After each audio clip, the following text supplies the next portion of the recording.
2025 강원 경제인 포럼에 참석해주신 모든 여러분 진심으로 반갑습니다. 도민이 만든 도민을 위한 강원도 대표방송 지원방송 아나운서 박진영입니다. 안녕하십니까. 아나운서 고유림입니다. 반갑습니다.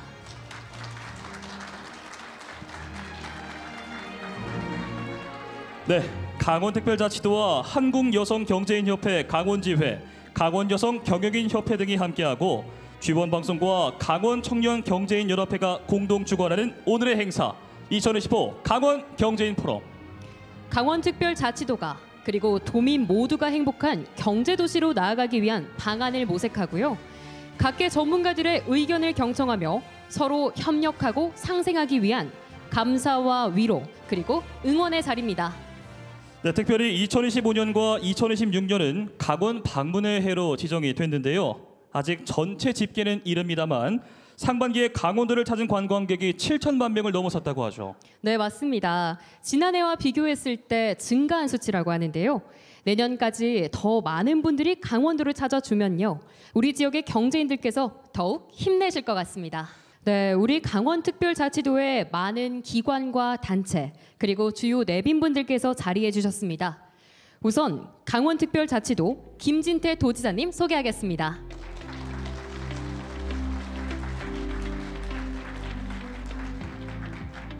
강원특별자치도의회 김시성 의장님 자리하셨습니다.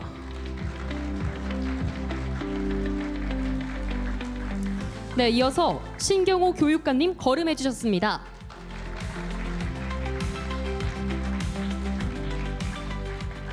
네, 오늘 정책 강연을 맡아주실 분이시죠. 기후에너지환경부 이호현 제2차관님 자리해 주셨습니다.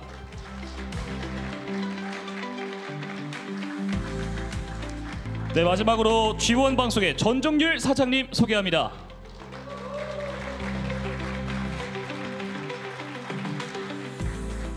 네, 모든 분들을 다 소개해드리지 못하는 점 너그러운 마음으로 여러분의 양해를 부탁드립니다. 스크린을 통해 자막으로 소개해드리고 있는데요. 귀한 걸음해주신 도의원님들 그리고 경제 관련 기관과 단체 여러분들의 마음을 모아 오늘 행사를 후원하고 도와주고 계십니다. 네, 강원특별자치도의 기업과 경제인들께서 한자리에 모이시는 날이 1년에 한 번 바로 오늘입니다. 한 해를 마무리하는 바쁜 일정 중에도 많은 분들이 참석해 주셨습니다. 다시 한번 감사드립니다.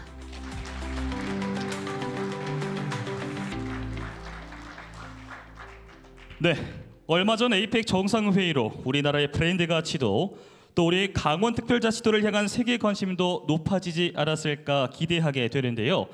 올해 그 어떤 분보다 많은 일을 하셨습니다. 김진태 지사님께 축사를 요청드리겠습니다. 여러분 큰 박수 부탁드립니다.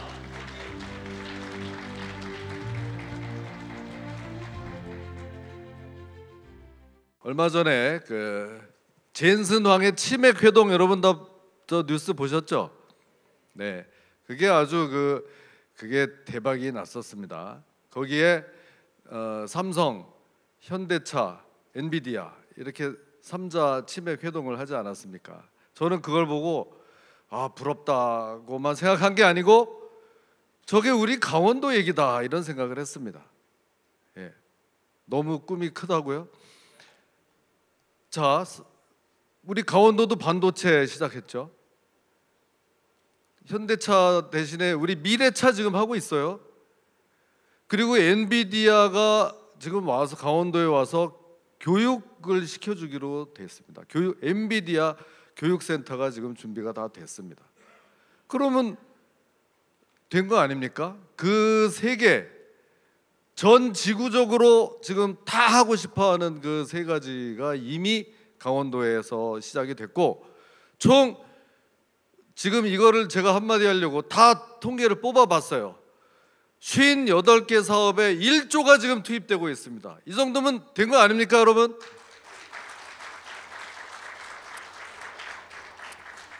그래도 좀 박수 소리가 적기는 적어요. 이게 이제 네.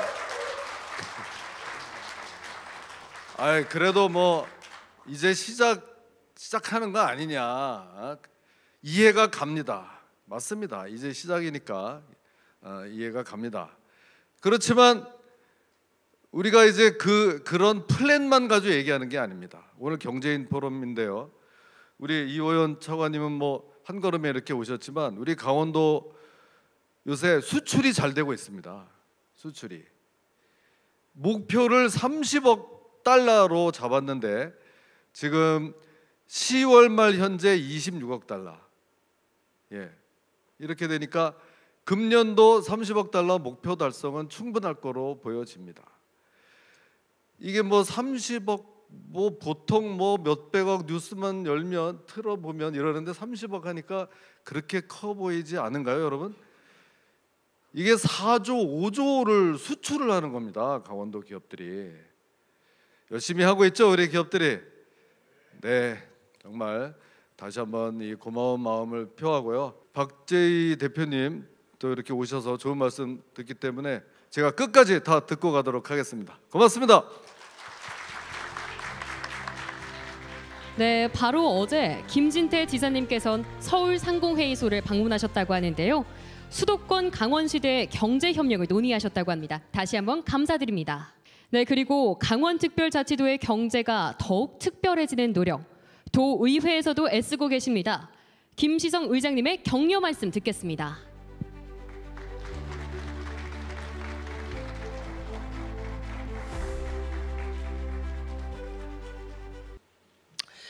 우리 강원특별자치도는 미래산업 글로벌 도시로 도약하기 위해서 지금 많은 준비를 하고 있습니다.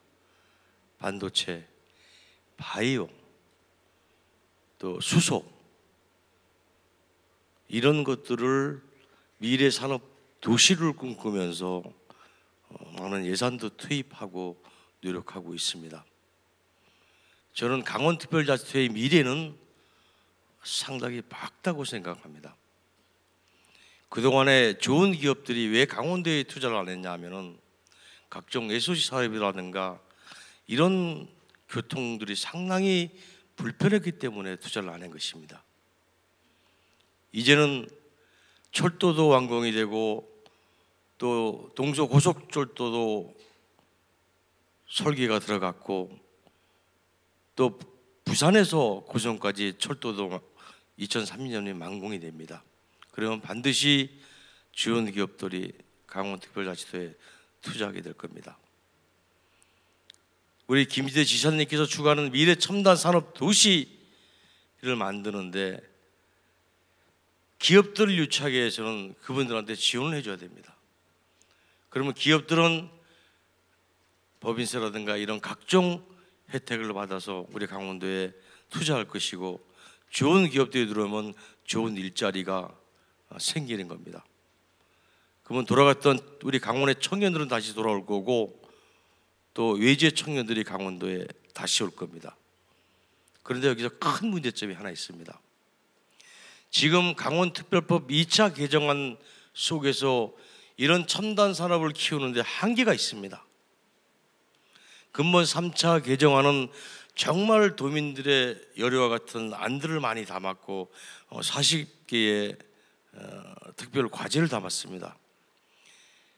오늘 이런 포럼 과정에서 이런 얘기가 나올지 모르겠지만은 이런 것들도 서로 토론하면서 서로 상생하고 강원 경제를 발전시키는 것이 저는 오늘의 포럼의 목적이라고 생각합니다. 우리 특별자치도에서도 우리 강원 경제인들을 위해서 정말 열심히 돕겠다는 말씀드리고 경제인 여러분 화이팅 하십시오. 감사합니다.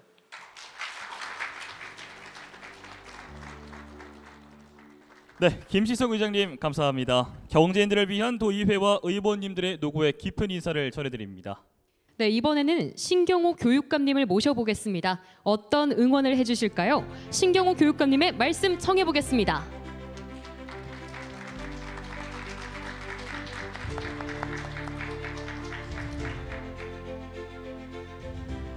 네, 안녕하세요. 교육감 신경호입니다.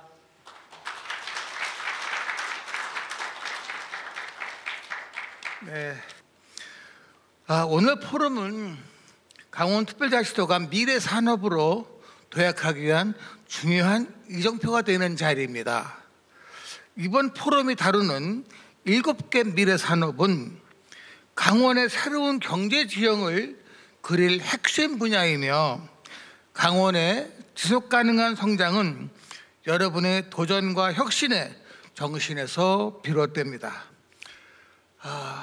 어려운 경제 여건 속에서도 지역을 지켜온 여러분의 땀과 의지는 강원의 경쟁력을 만들어냈습니다.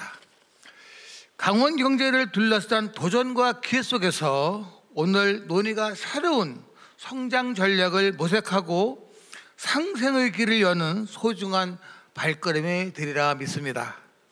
강원교육 또한 지역 산업과 함께 성장하기 위한 다양한 노력을 기울이고 있습니다. 기업이 필요로 하는 인재가 강원에서 자라고 강원에서 정주할 수 있도록 교육이 든든한 밑거름이 되겠습니다. 2025-2026 강원 방문의 해 관광산업의 경쟁력을 더욱 높이기 위한 논의 역시 매우 뜻깊습니다. 지역의 산업과 관광, 문화가 함께 어우러질 때 강원의 가치가 더욱 높아질 것이라 생각합니다. 오늘 포럼이 강원 경제의 미래를 함께 나가는 출발점이 되기를 바랍니다. 여러분의 열정과 헌신에 다시 한번 감사드리며 건강과 행복이 가득하시기를 기원합니다. 감사합니다.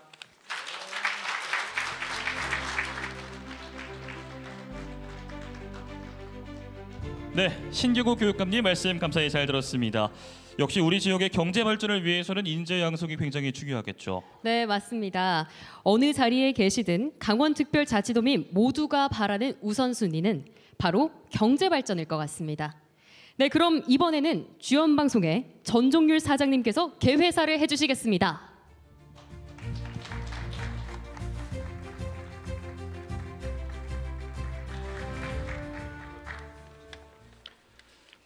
네, 저희 지원방송의 조창진 회장님께서도 오늘 이 자리에 오셔서 여기 많은 아는 분들이 계시지만 인사를 드리고 싶었는데 해외 일정 때문에 대신 인사를 좀 전해달라는 그런 말씀이 있으셨습니다. 비가 오는 궂은 날씨에도 이렇게 자리를 함께 해주신 여러분 모두를 진심으로 환영합니다. 이번 행사는 지원방송이 도내 주요 3개 경제단체 회원님들과 함께 준비를 했습니다. 한 해 동안 지역 경제 발전을 위해 참 많이 애를 쓰셨는데 서로 위로를 나누고 내년엔 좀 더 도약하는 강원 경제 발전을 위해서 마음을 모으자 이런 취지로 준비를 했습니다.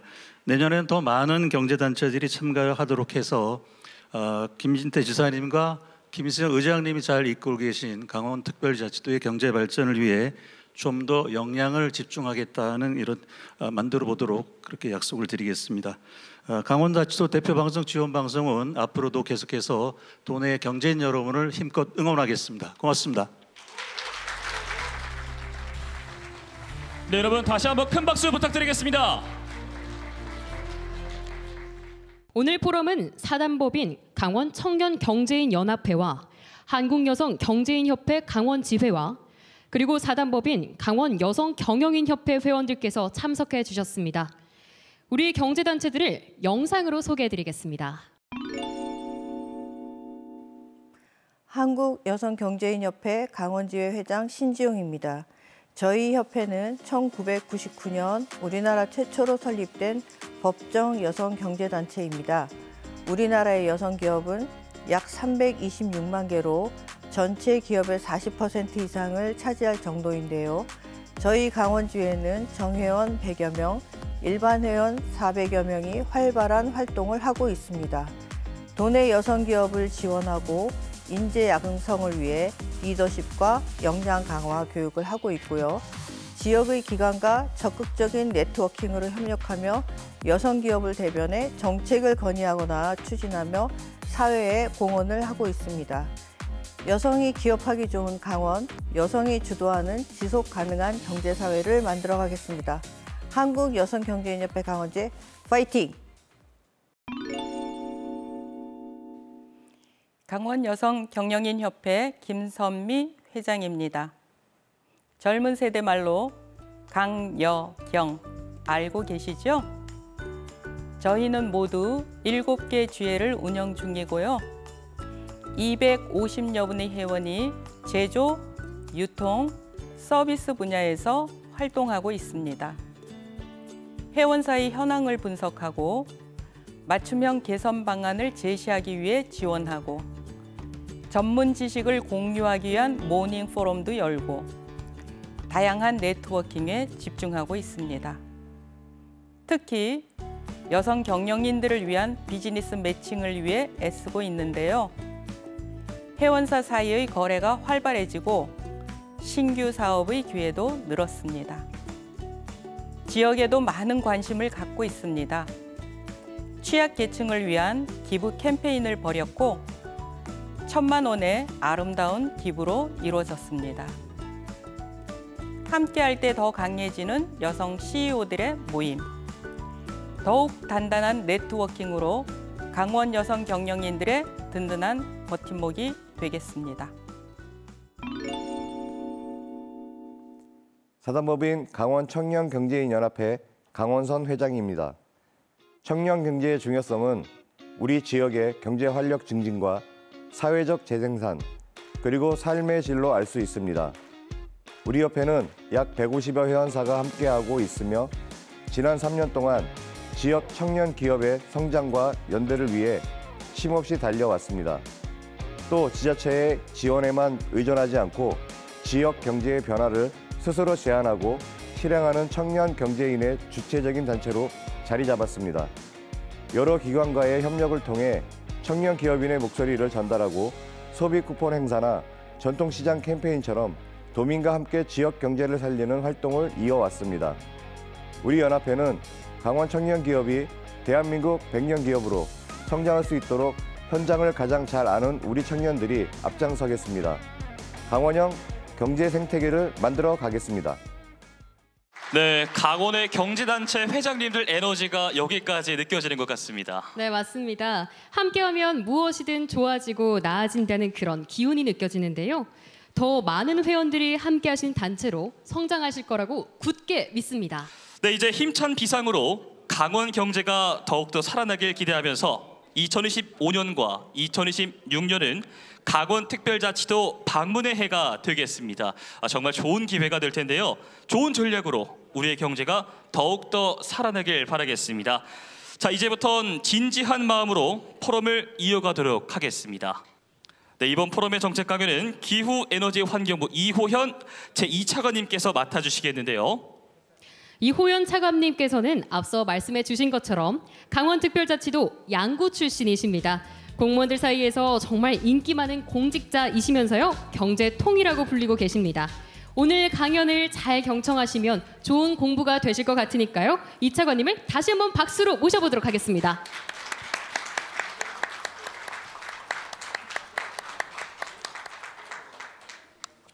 시간이 그렇게 많지 않아 갖고 제가 준비한 몇 가지만 말씀 좀 드리겠습니다. 기후 에너지 환경부가 되게 생소하실 겁니다. 저희는 산업통상자원부에서 에너지가 환경부의 기후 정책하고 같이 합쳐서 기후 에너지 환경부를 만들었습니다만 저희는 이런 위기 의식에서 새로운 부처가 생겨났다고 생각하고 있습니다. 우리 경제는 저출산 문제와 고령화 문제, 잠재 성장률이 거의 0%에 달하는 0% 저성장 구조에 직면했습니다. 새로운 산업, 새로운 경제 성장 동력이 발굴되지 않으면 0%대에서 다시 우리가 일어서기가 상당히 어렵다, 이런 생각들을 갖고 있습니다.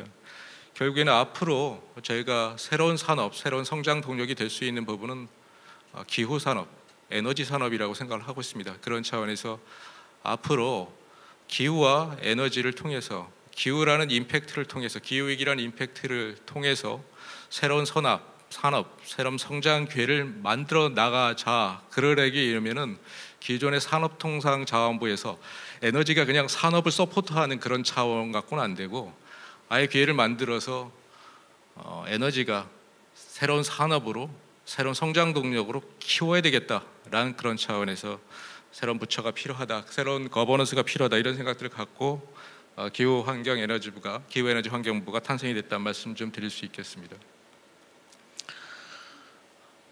올해 노벨 경제학상 받으신 분이 이제 모기업 교수란 분인데, 이분이 전통적으로 창조적 파괴를 통한 새로운 기술을 통해서 새로운 산업을 만들어내고, 새로운 산업이 예를 들어서 아까 말씀드렸던 석탄 산업이 새로운 기술을 만나갖고 새로운 메탄올 산업으로 대체하고 있듯이, 이런 창조적 파괴, 혁신 사이클이 결국 경제 성장의 원동력이라는 걸 갖고 있기 때문에 기후에너지 환경부는 이런 혁신을 위한 개방향 조직, 기후 위기라는 그런 외부의 임팩트를 통해서 새로운 혁신 모멘텀을 찾아가겠다라는 부분에 대해서, 그다음에 환경부가 가전에 규제 위주의 부처라고 한다면 산업부의 전통적인 도전 정신과 산업부의 상당히 적극적인 기업하고자 하는 규제 완화 에너지가 같이 합쳐서 새로운 혁신 투자를 이끌어내는 부서가 되겠다는 그런 각오를 여러분한테 좀 드릴 수 있겠습니다. 우리나라 에너지 부분을 보면은 정말 위태위태합니다. 우리나라 에너지의 70% 이상 석유 수입을 우리가 1,360억 불 정도 합니다만, 전체 수입해 갖고 우리가 반도체하고 자동차 팔아 갖고 전부 다 석유 수입하고 있습니다. 석유하고 가스요. 근데 석유하고 가스를 수입하는데 정말 대견할 정도로 지금까지 잘 버텨왔다. 물론 오일 쇼크는 있었습니다만은 우리나라가 석유를 수입하는 루트를 보면 위태위태합니다. 저희가 호르무즈 해협에서 석유를 실어 날라갔고요. 그다음에 인도양을 지나서 말레이시아에 있는 말라카 해협이란 그 비좁은 곳을 지나가는데, 거기도 상당히 분쟁 지역입니다. 거기다가 올라오다 보면은 중국하고 대만 사이에 동진아해 남주국해를 지나가게 되고요. 이 과정은 전 세계적으로 가장 지정학적으로 불안한 지역입니다. 그러한 지역을 우리는 오일, 석유 수입의 70%, 가스 수입의 30%를 의존하고 있을 정도로 매우 위험한, 에너지의 안보가 매우 위협적인 그런 나라인데, 앞으로 이런 에너지 안보를 개선하기 위해서는 새로운 에너지, 특히 재생에너지와 원전 중심의 에너지 안보 체계를 확실하게 구축을 하겠다. 그러니까 기후변화를 대응하기 위한 탈탄소 산업 육성 차원에서, 또는 이제 탄소 감축 차원에서 재생에너지와 원전을 얘기합니다만, 결국에는 에너지 안보 차원에서도 홈그론 에너지, 우리의 풍력과 우리의 바람 자원과 우리의 태양 자원들을 활용할 수 있는 재생에너지와, 그리고 우리의 원전 산업이 제대로 받쳐준다 하면 에너지 안보와 탄소 감축과 탈탄소와 그다음에 전기 요금, 저렴한 전기 요금을 동시에 달성할 수 있는 핵심적인 3대 요소가 되지 않을까, 이런 생각 갖고 있습니다. 앞으로 우리가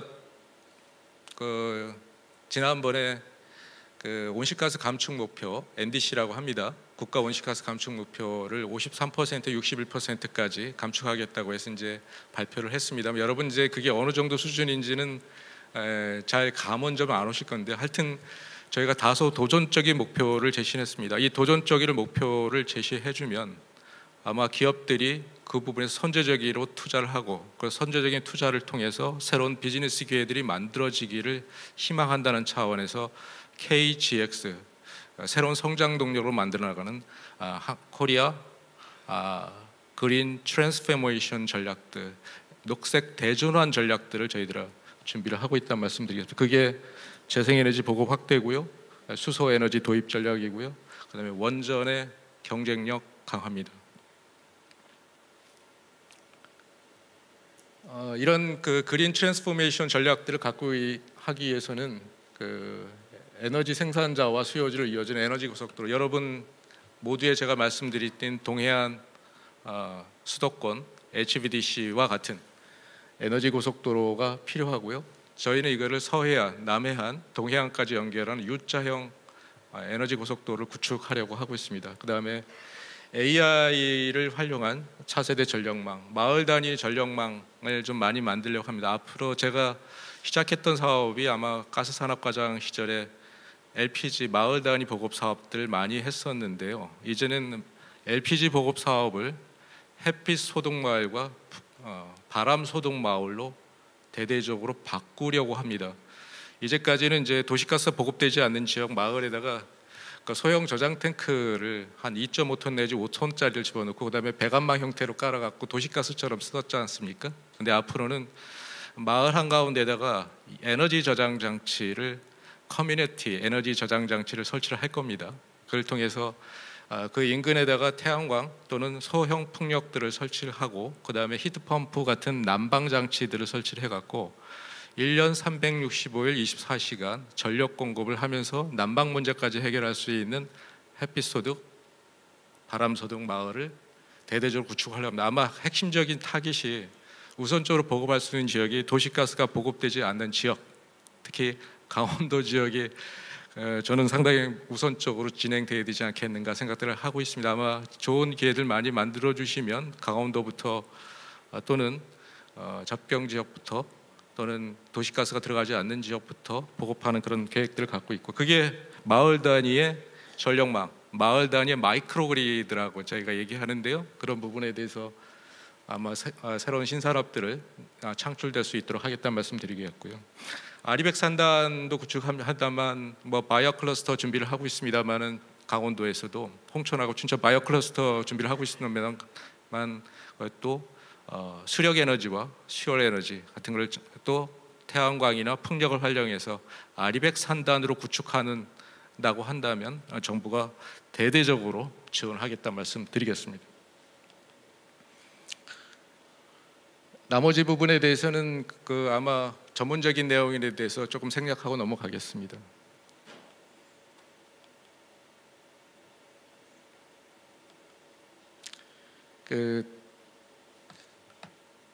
관련된 부분에 대해 시간이 그렇게 많지 않아서 몇 가지만 좀 말씀을 드리고 좀 정리를 하고자 합니다. 에너지 G7 에너지 환경 장관회의가 얼마 전에 토론토에서 열려서 거기에 뭐 저희 장관님께서 뭐 당시 좀 바쁘셔갖고 제가 대신 G7 에너지 환경 장관회의에 참석을 했습니다. 거기에서 각국이 전력 산업 때문에 상당히 이제 고민을 많이 하고 있는 것 같습니다. 그 핵심은 AI입니다.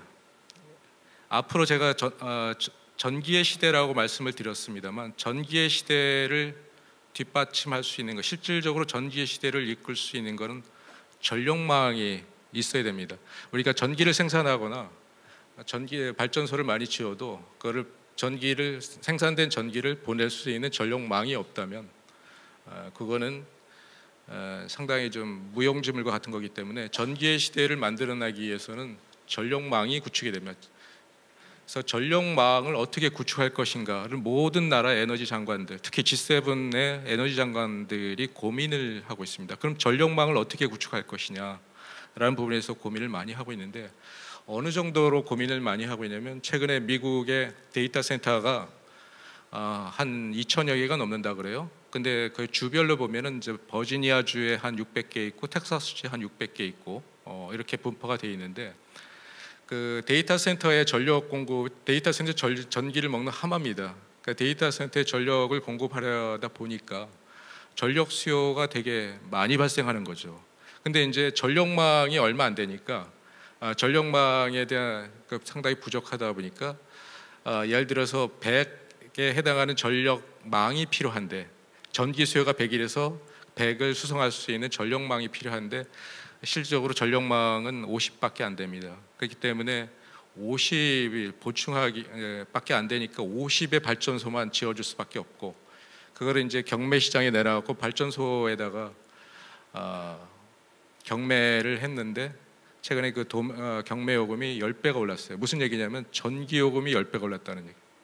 도매 요금이 10배가 올라갔고 소매 요금으로 합치면 12배가 올랐습니다.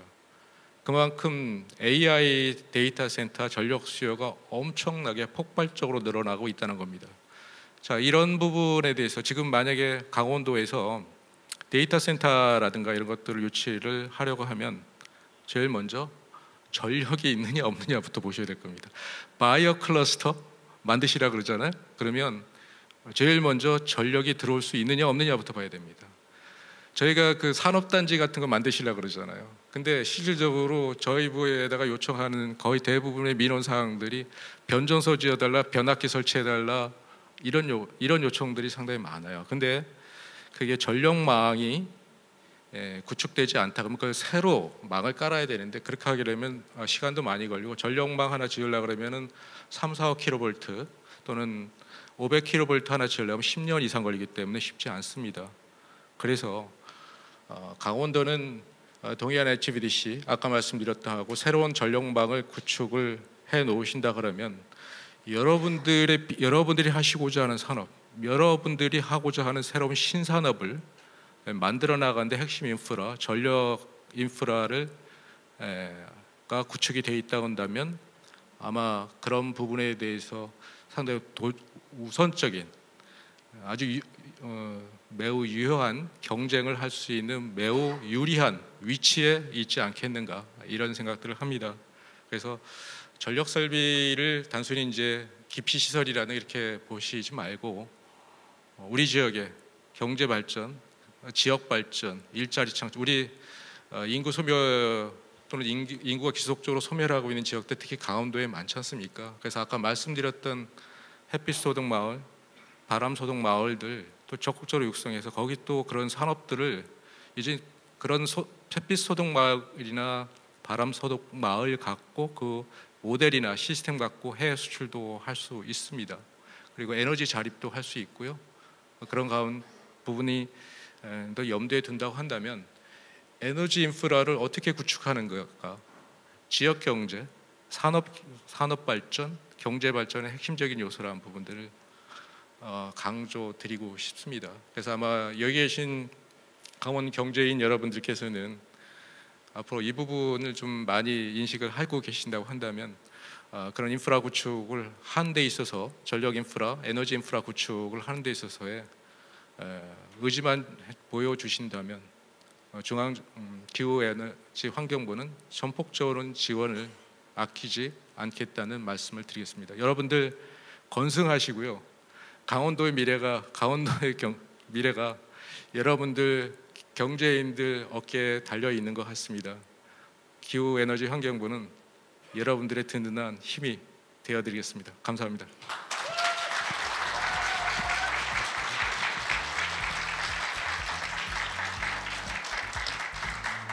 네, 여러분 다시 한번 차관님께 큰 박수 부탁드립니다. 네, 강연을 들어보니까요 이호연 차관님의 강원도 사랑이 남달랐던 것 같습니다. 네, 그렇습니다. 그 마음이 정말 크게 와닿았는데요. 정말 귀한 공부가 된 것 같습니다. 저도 잘 귀담아 듣고 오랫동안 기억하겠습니다. 네, 이번에는 전문 강연으로 이어가도록 하겠습니다. 동서대학교 석좌 교수로 계시는 박재희 교수님의 손자병법과 전략적 리더십에 대해서 이야기 들어보려고 하는데요. 네, 손자병법이면 정말 명쾌하고 흥미진진한 이야기가 기대됩니다. 박재희 교수님 큰 박수로 모셔보도록 하겠습니다.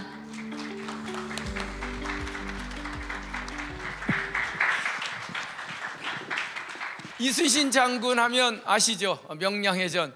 정말 모든 게 부족했죠. 마치 강원도가 갖고 있는 어떻게 보면은 뭐 그냥 산이 많고 또 아니면 그동안에 인프라도 없는 그런 어떤 열세였지만 그러나 어떤 적을 만나도 지지 않았습니다. 그게 과연 이유가 뭘까요? 바로 장군이었습니다. 장군. 예, 울돌목이란 공간에서 상대를 끌어들여서 비록 13척의 배밖에 없었지만 300척을 압도적으로 승리해 버렸죠. 저는 왜 그 베트남의 박항서 감독 아시죠? 그 뭐 똑같은 23명의 축구 선수지만 감독 하나가 바뀌면서 세 자릿수의 등수를 갖고 있던 베트남 축구가 두 자릿수 수직 상승합니다. 결국은 저는 리더란 사람이 굉장히 중요할 거라는 생각이 들어요. 뭐 요즘 뭐 젠슨 왕이라는 리더가 엔비디아의 정말 어마어마한 리더로서 활약하고 있는데 만약에 엔비디아가 젠슨 왕이라는 리더가 없었다면 지금 그 어마어마한 발전은 할 수 없었을 거라는 생각이 들어요. 그래서 제가 오늘 손자병법이라는 책은 다 읽어보셨죠? 예, 저기 읽어보신 분 딱 한 분 계신데 뭐 글자 수는 많지 않아요. 6093글자. 챕터는 13개 챕터. 전쟁의 알파부터 오메가까지 싹 나옵니다. 전쟁을 할 때 장군은 어떻게 지휘해야 하고, 어떻게 목표를 정해야 되고, 어떻게 병사들의 사기를 끌어내야 되고, 어떻게 압도적인 전략을 써서 상대를 완벽하게 굴복시켜야 되는가, 뭐 이런 장군이 가져야 될 일종의 조직 경쟁력을 위한 리더십, 이게 이제 손자병법의 굉장히 중요한 내용입니다. 자, 그러면 장군이 제일 먼저 가져야 될 내용이 뭐냐? 뭐 제가 오늘 메토막으로 잘라보면 첫 번째 제일 중요한 건 전략입니다. 전략. 이 전략이란 말은 정말 중요한 얘기죠. 어디로 칠 거냐, 언제 칠 거냐, 그리고 어떤 속도로 칠 거냐. 그래서 손자병법에는 이 전략의 3가지 부분이 있어요. 마치 손흥민 선수가 이 골을 찰 때 언제 찰 거냐, 어디로 찰 거냐, 어떤 속도로 찰 거냐, 그게 그분이 갖고 있는 일종의 그 연봉의 액수랑 똑같습니다. 기본적으로 공간을 찾아내는 능력, 또 타이밍을 읽어내는 능력, 걷다가 속도까지 맞춰준다면, 지금 강원도는 제가 아까 이렇게 쭉 들어보니까 정말 새로운 공간을 만들어내고 계신 것 같아요. 예, 뭐 바이오 산업이라든지 아니면 반도체 산업이라든지, 아까 특히 그 전력망, 우리 차관님 얘기 들으니까 그것도 누구도 들어가 있지 않는 빈 공간인 것 같아요. 그런 공간들을 찾아내는 능력과 아울러서 타이밍도 중요하다는 거예요. 그리고 더 나아가선 속도까지 맞춰줘야 된다. 그래서 손자병법에 그런 말을 합니다. 뭐 제가 원칙적으로 이런 얘기를 해요. 자, 어느 시간에 들어가야 되느냐? 출기 불이. 출은 뭡니까?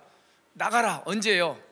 안 입을 자에 의도할 의자. 상대방이 전혀 의도하지 못한 시간에, 남들이 예상치 못한 시간에 치고 들어가야 된다. 그러면 어디로 들어갈 거냐? 한번 읽어보실래요? 공기무비. 어때? 공격하라. 어딜 향해서요? 예, 남들이 준비한 데 빈 곳을 찾아내라는 겁니다. 거기다가 속도까지도 맞춰주래요. 빠를 땐 풍, 바람처럼, 천천히 갈 땐 숲처럼, 그리고 기습적으로 들어갈 땐 불길처럼, 움직이지 않고 관망하는 것도 산처럼, 그것도 속도랍니다. 그러니까 지금까지 이렇게 승리한 조직들 보면 기가 막힌 타이밍에 기가 막힌 공간을 찾아서 남들이 생각지 못한 속도로 들어간 조직이 거의 승리를 거머쥔 것 같아요. 뭐 AI 시대를 먼저 선점했던 것도 마찬가지고, 또 아니면은 뭐 그 밖에 정말 남들이 생각지 못한 그 전략적 승리, 이게 이제 손자가 얘기하는 굉장히 중요한 얘기인데, 제가 여기서 중요한 게 아니라 전략은 한 번 썼으면 폐기 처분해야 된다, 이 말을 하려고요.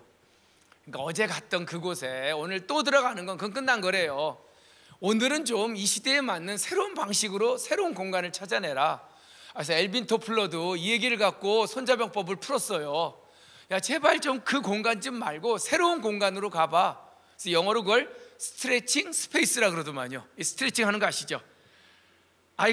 뭐 물론 뭐 강원도가 갖고 있는 공간이 있었지만 이제 좀 새로운 공간으로 스트레칭하고, 속도도요, 리어레인징, 다시 좀 속도를 변속을 시키라는 거예요. 거기다가 날리지, 방식까지도 바꾸래요.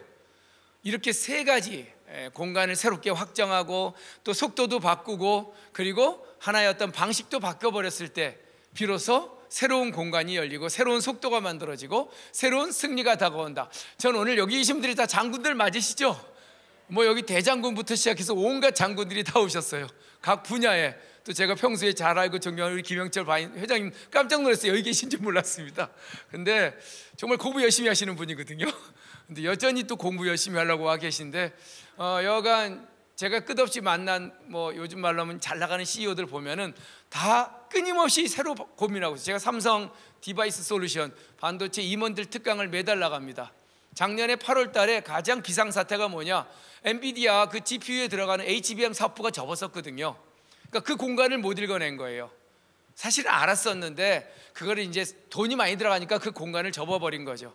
SK 하이닉스는 그 공간을 먼저 선점하고 들어가고 있었어요. 결국 거기서 승패가 바꿔버렸습니다. 그때 부사장님이 저한테 그러더라고요. 이거 회복하려면 한 2년 정도에서 2년 정도 걸린대요. 새롭게 디자인하고 사람 뽑고 설계하는데 이제 조금 회복이 된 것 같아요. 그러니까 어느 리더가, 장군이 잠깐 공간을 못 만들어내고 속도를 못 맞추면 그 조직 전체가 흔들려 버립니다.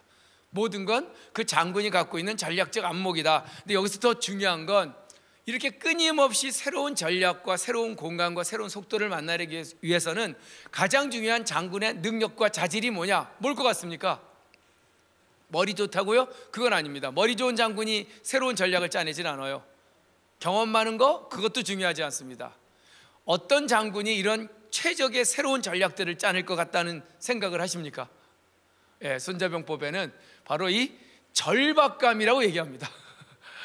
절박하지 않으면 공간이 안 보인대요. 속도가 안 나오는데요. 어떻게 절박해 보신 적 있나요? 개한테, 미친 개한테 쫓겨본 적 있나요?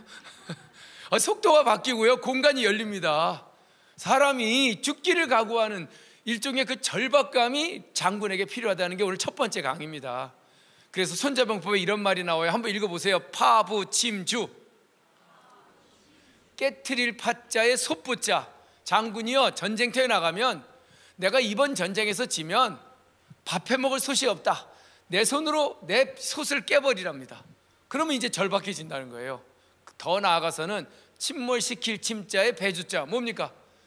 내가 타고 올 배를 내 손으로 침몰시키래요. 자, 이제는 내 여기서 뒤로 물러날 데가 없다는 거죠. 이번 전쟁에서 지면 나는 밥해 먹을 솥도 없고 타고 올 배도 없다. 이 파부침주의 그 절박감으로 나가야 새로운 공간이 열리고 새로운 속도가 만들어지고 거기에 새로운 방식의 전략이 생긴다. 한번 읽어보세요. 파부침주. 어떻게 다 사표 쓰고 다니십니까? 이 절박감. 근데 이제 여기서 더 하나만 더 나가요. 그럼 무슨 절박감이냐? 제가 여기 있는 리더들한테 물어보고 싶어요. 나는 무슨 절박감으로 조직의 리더로서 역할을 할까?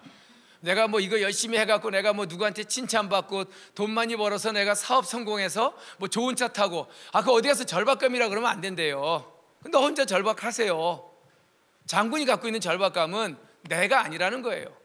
내가 여기서 새로운 공간 못 찾아내고 새로운 속도 못 만들어내면 내가 아니라 나와 함께하는 병사들이 여기서 죽고 나를 보낸 국가가 운명이 끝난다. 그런 절박감을 손자병법에서 얘기합니다. 전 오늘 여러분들한테 첫 번째, 장군은 전략이 있어야 되는데 그 전략은 머리로서 나오는 게 아니라 절박감에서 나오고, 그 절박감은 나가 아닌 우리의 공통의 절박감이어야 한다. 이순신 장군 아시죠? 이분 저는 굉장히 존경하는 이유가 절박감이 있으셨어요. 그래서 이분은 왜 어렸을 때 배웠죠? 무슨 이순신이라고 배웠죠? 성우 이순신은 좀 신세대 분들 얘기고요. 충무공은 더 오래되신 분이고 요즘 젊은 사람들은 다 불멸의 이순신이래요. KBS 대하사극밖에 안 봤어요. 어떤 분은 이순신 장군이 누구냐 그러니까 김명민? 네, 맞아요. 정말 이분 대단하지 않아요? 거제도 옥포에서 제가 대우조선해양주식회사 수십 번 강의를 나갔지만 그 공간을 찾아내고 마지막 노량해전에 이르기까지 23번 요즘 말로 하면 사업을 하시던 리더입니다. 한 번도 안 깨졌어요. 배가 많아서요? 그것만 갖고 설명이 안 돼요. 뭐 때문에요? 이순신 장군이 모든 게 열세였지만 한 번도 지지 않는 게임을 한 이유는 뭡니까? 전략이죠, 전략. 그것도 어떤 전략이요? 계속 상대가 전혀 예측이 안 돼요. 갑자기 새로운 방식으로 새로운 공간에 나타나니까. 근데 그 절박감이 뭘까요? 바로 우리 모두의 절박감입니다. 나에게 맡겨진 소명의식이 있어야 돼요. 그러니까 손자병법 6090세 첫 구절이 그거예요. 장군은 국가의 대사인 전쟁의 승패를 결정하는 자로서 그가 새로운 답을 못 찾으면 병사들의 생사가 엇갈리고 국가의 존망이 엇갈리니 너는 그 절박감을 안고 나가야 한다. 자, 두 번째, 장군은 어떤 사람이 하는가? 형세를 만들어낼 줄 알아야 된다. 형세. 이 굉장히 중요한 겁니다. 형은 스트럭처, 이길 수밖에 없는 구조를 짜야 된대요. 형이란, 가정 형편이 좋아졌다. 형이란 단어는 손자병법의 네 번째 편 제목입니다. 이기는 군대는요, 구조부터가 다르대요. 다섯 번째 편 제목이 세예요. 분위기, 기세가 다르요. 우세하다. 그래서 가세가 기울었다, 이 세라는 말 많이 씁니다. 그러니까 어느 집안의 아이가 문제하다, 사실은 그 문제아가 중요한 게 아니라 그 문제아가 될 수밖에 없는 그 가정의 구조와 분위기가 있다는 거예요. 형세가. 그러니까 원래부터 문제아는 없대요. 문제아가 있을 수밖에 없는 문제 가정의 구조와 분위기를 만든 문제, 부모 문제라는 거예요. 자, 이기는 형세, 그냥 간단하게 얘기할게요. 제가 양구에 그 천돌이라고 있습니다. 거기에 63 포병 대대에 처음 정훈장교를 갔다가 이제 포병연대 정훈과장으로 갔다가 다시 또 이제 양구에 그 사단에 와서 이제 장교 생활을 했는데, 거기 18 포병대다라고 있어요. 거기 가니까 이거 딱 써 있더라고요. 저 조직은 이기는 조직이야. 이 네 글자만 알면 됩니다. 손자병법엔 이 네 글자가 되면 그 조직은 싸우기 전에 이미 이겼대요. 한번 읽어보실까요? 한번 읽어보세요. 상하동요. 윗상자 아래하자. 그 포병부대 입구에 써 있어요. 우리 상하 모든 사람들이 같을 동자 하고자 할 욕자. 뭐예요? 같은 욕심, 같은 목표, 같은 꿈을 꾸고 있으면 그 조직은 이긴다는 거예요. 무기가 없고 후방의 지원이 끊기고 병력이 적어도 뒤집어 버릴 수 있는 건 뭐예요? 똘똘 뭉치면 이긴다는 건데요. 여기 있는 분들이 똘똘 뭉치면 강원도 아마 우리나라에서 가장 살기 좋은 그런 도 되지 않을까요? 뭉치려고 여기 오신 거 아닌가요? 나는 도지사님이 이렇게 강의 끝까지 듣는 거 내가 어디 가서 강의하면서 늘 얘기하려고 그래요. 대부분 제가 뭐 다 가봐요. 뭐 창원도 가보고 다 가보면 도지사님들 바로 빠지더라고요. 근데 강의 듣는 분 처음이에요, 제가.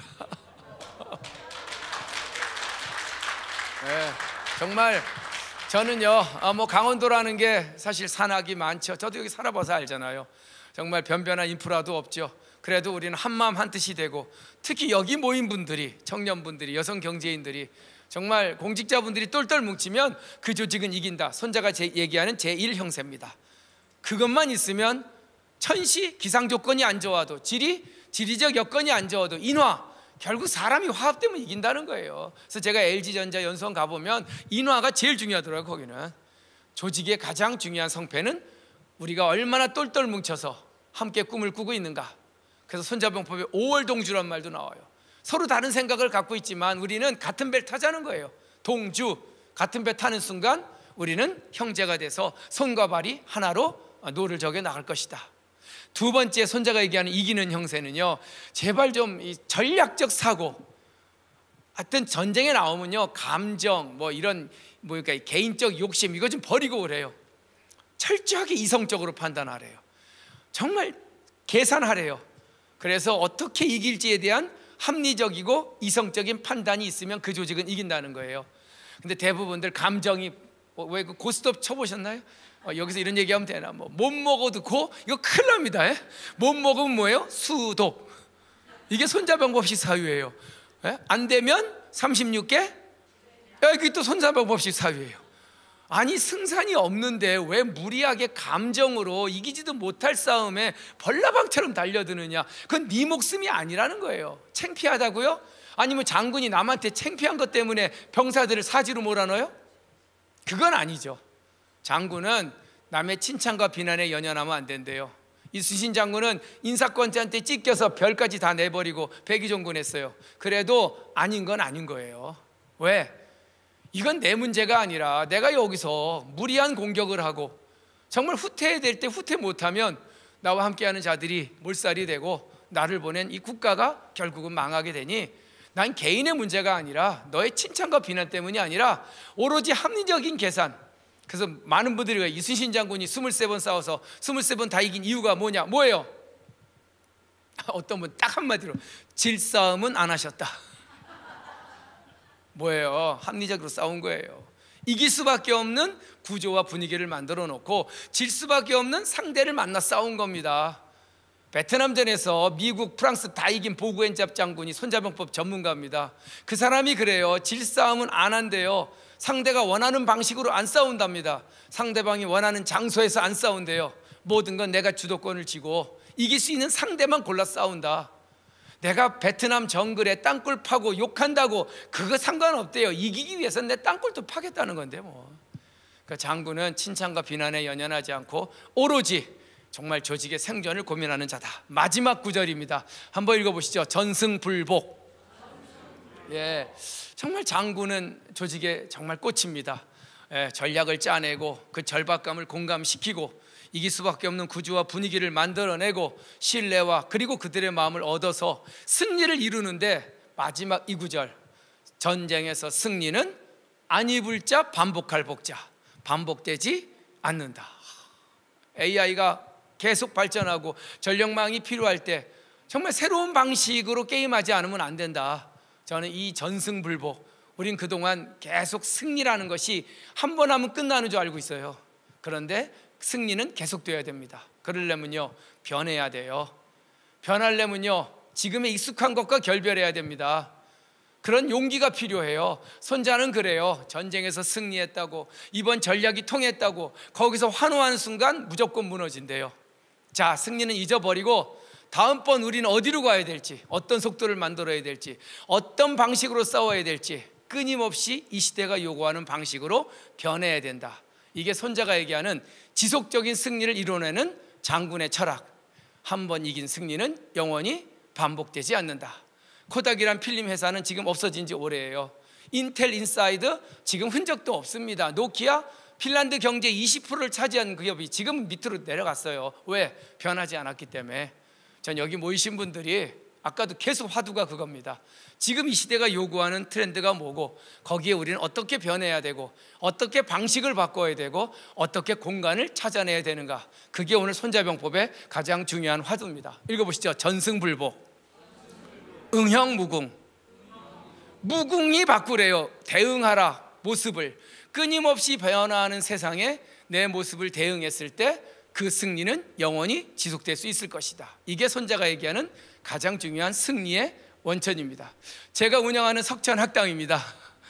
혹시라도 내년도 요 초등학교 1학년부터 6학년까지 전액 장학생입니다. 무료로 제가 다 가르쳐요. 20명 뽑아서 가르치는데 혹시라도 자녀들이 있으면 저한테 신청하면 제가 심사를 하고 입학을 시키도록 하겠습니다. 또 젊은 청년 기업인들 다 전액 무료니까 저한테 신청을 하면 제가 뽑아서 열심히 잘 가르쳐서 기본이 된 미래의 인재를 키워나가도록 하겠습니다. 오늘 강의 마치겠습니다. 고맙습니다. 감사합니다. 네, 상황이 바뀌면 전술도 바뀐다는 말씀 정말 감명 깊게 들었습니다. 네, 정말 생존이 걸린 일이라면 맞춤한 전략 포인트가 필요하겠고요. 무엇보다 서로 협력하고 상생하며 하나로 마음을 모으면 태산도 움직일 수 있겠다는 의지가 생깁니다. 네, 2025년 지금 이 시간을 오랫동안 잘 기억하겠습니다. 우리 강원특별자치도의 내년에도 훈풍이 불어오길 바라면서 이상으로 2025 강원 경제인 포럼을 모두 마치도록 하겠습니다. 지금까지 함께해 주신 여러분 고맙습니다.